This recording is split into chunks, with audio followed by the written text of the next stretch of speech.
How did David Zaslav go from creating Here Comes Honey Boo Boo to becoming one of Hollywood's greatest villains? Who is David Zaslav? Long before he got the part as the town's antagonist, Zaslav's role in the first act of his life was as a supporting character to the rich bosses he admired.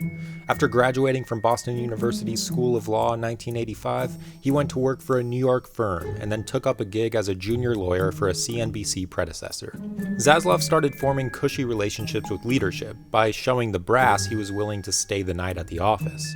He was rewarded for succumbing to a toxic work environment and soon rose through the ranks. By 2004, he had become NBCUniversal's head of cable distribution and syndication. In 2007, Zaslav took over as CEO of Discovery, marking the beginning of his transformation into the industry antagonist. He quickly laid off a quarter of the staff and shifted operations, focusing almost exclusively on cheap, profitable reality television. Zaslav was responsible for highbrow programs like Here Comes Honey Boo Boo, Sex Sent Me to the ER, and My Big Fat Fabulous Life. While society's brain cells slowly died off, Zaslav's salary soared, with the executive eventually securing a nearly $250 million pay package in 2021 alone. As streaming platforms dominated the market, Discovery started acquiring in its journey toward consolidation. For us, it's home, food, Discovery, Oprah, crime, Chip and Joanna Gaines. Discovery went on to take control of CNN and HBO and even gobbled up a movie studio in Warner Bros., which is where Zaslav's villainous arc reached its climax.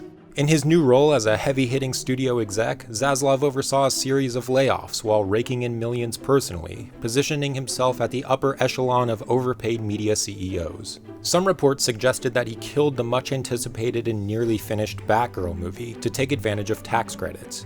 Additionally, he removed original HBO series from Max, such as Westworld, seemingly for the purpose of tax write-offs. Zaslav continued to make enemies when he mishandled the Turner Classic Movies channel, laying off much of the staff. Astonishingly, TCM, a network generating around $200 million in cable fees and operating on a budget of $20 to $40 million, figures that hardly even match Zaslav's 2022 earnings of $39 million, simply couldn't meet Zaslav's lofty standards, which notably include shows like Dr. Pimple Popper. However, he had a change of heart when his idols Paul Thomas Anderson, Steven Spielberg, and Martin Scorsese intervened with a Zoom call to Zaslav, where they expressed their concerns about his quiet dismantling of the beloved network. To avoid falling out of favor with these iconic filmmakers, like his studio did with Chris Nolan, Zaslav rectified the error of his own making, and TCM is still here, for now. And then, after struggling to make a living while the CEOs of movie studios like Zaslav got massive payouts, the WGA went on strike. Supporters of the writers famously interrupted Zaslav at a Boston University commencement speech. Some people